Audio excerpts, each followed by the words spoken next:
1968, astronaut Edgar Mitchell looked out the window of Apollo 14 and saw Earth floating in the blackness of space. What happened next changed his brain forever. He described it as an overwhelming sense of connectedness, a feeling that the molecules in his body were the same molecules that formed the stars. He wept. He couldn't speak, and when scientists later studied what happened inside his nervous system, they discovered something that would reshape our understanding of human psychology. His brain had essentially turned down its own volume. The constant mental chatter we all experience had gone quiet. His sense of self had temporarily dissolved. Mitchell had experienced profound awe. And here's what's strange. Your brain is hardwired for this exact experience. It craves it. It needs it like it needs sleep. But modern life has created something researchers now call an awe deficit. And this deficit might be silently destroying your mental health. Dacher Keltner has spent over 20 years hunting awe in his laboratory at UC Berkeley. And what he's found challenges everything we assumed about emotions. Awe isn't just a nice feeling. It's a biological state that fundamentally alters your physiology. Keltner defines awe with two criteria. First, you encounter something vast. This could be physically vast like the Grand Canyon, conceptually vast like contemplating infinity, or morally vast like witnessing extreme courage. Second, your brain struggles to comprehend it. Your existing mental framework can't quite contain what you're experiencing. And here's where it gets fascinating. When both conditions are met, your brain does something remarkable. It shrinks your sense of self. Not metaphorically, literally. Brain imaging shows that all quiet activity in your prefrontal cortex, the region responsible for self-referential thinking, your ego temporarily steps aside. But why would evolution define an emotion that makes you feel small?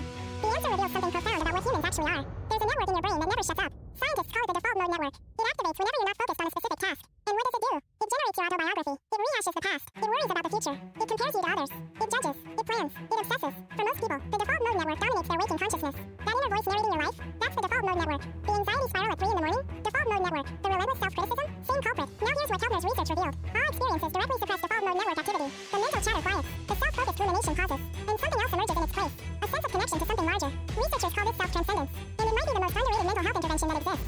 But there's a catch, a disturbing one. Most people haven't felt genuine awe in months. Some haven't felt it in years. The average person now spends over 7 hours daily looking at screens. 7 hours of curated feeds, predictable algorithms, endless scrolling through content designed to be mildly engaging but never truly astonishing. This is the awe desert we've wandered into. Keltner's research team surveyed thousands of people across dozens of countries. The pattern was consistent. People in modern industrialized societies reported dramatically fewer awe experiences than previous generations. We've optimized our environments for convenience, comfort, and control, but awe requires the opposite. It demands encounters with the uncontrollable, the incomprehensible, the vast. When your life is entirely predictable, your brain has nothing to be awed by. When you never see the stars because of light pollution, never hear silence because of ambient noise, never encounter wildness because you're always indoors, your brain begins to starve. And here's what researchers discovered happens to an awe-starved brain. Inflammation increases. Specifically, the cytokine interleukin 6 rises. This is the same inflammatory marker linked to depression, heart disease, and accelerated aging. The inflammation connection shocked even the researchers who discovered it. In one study, participants who reported more frequent awe experiences showed significantly lower levels of pro-inflammatory cytokines in their bloodstream. Not slightly lower, substantially lower. How can an emotion affect your immune system? The mechanism appears to work through stress reduction. When you experience awe, your sympathetic nervous system calms. Your heart rate variability improves. Cortisol levels drop. Your body shifts from threat mode into a state of openness and connection. But it goes deeper. When your sense of self shrinks, so does your sense of your problems. The issues that seem overwhelming become contextualized within a larger frame. That deadline that's been keeping you awake, still there, but now it exists within a universe of 14 billion years. Your perspective has literally changed. And perspective, it turns out, is medicine. Researchers found that awe experiences of just 2 to 3 minutes can shift psychological and physiological states for hours afterward. The effect is dose dependent. More awe, more benefit. For 99% of human history, awe was unavoidable. Our ancestors slept under stars so bright they cast shadows. They witnessed births and deaths without medical intermediaries. They stood at the edges of forests that seemed infinite. They watched storms approach across open plains. They experienced the raw power of existence without buffers.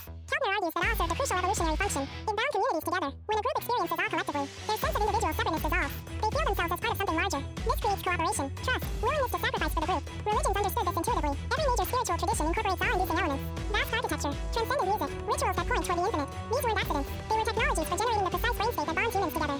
But now we've largely abandoned these technologies. And we haven't replaced them with anything. We've just left a hole where awe used to live. So what triggers awe? Keltner's team cataloged thousands of awe experiences and found 8 primary categories. Nature consistently ranked highest, but not just any nature. Specifically, vast nature, mountains, oceans, old-growth forests, night skies, places that dwarf human scale. Second came collective effervescence, the awe of being part of a crowd experiencing something together. Concerts, protests, sporting events, religious gatherings. Third was moral beauty, witnessing acts of extreme courage, kindness, or sacrifice. Fourth came music, but not background music. Music given full attention. Fifth was visual beauty, art that stops you in your tracks. Sixth was life and death, birth, near-death experiences, profound encounters with mortality. Seventh was epiphany, moments of sudden understanding, when a concept clicks into place and reveals hidden order. Eighth was what Keltner calls spiritual and religious experiences, encounters with what feels sacred or transcendent. Notice what's absent from this list. Scrolling social media, binge-watching shows, online shopping. The activities consuming most of our attention are precisely the ones that generate zero awe. Keltner's research points towards something he calls an awe practice.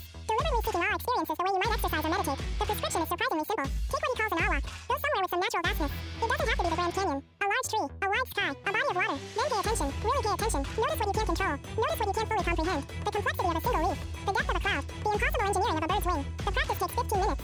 Studies show it significantly reduces anxiety and increases positive emotions for the rest of the day. More importantly, it appears to accumulate. Regular awe experiences reshape baseline emotional states over time. Participants who did weekly awe walks for 8 weeks showed lasting reductions in daily stress and improvements in well-being. Their default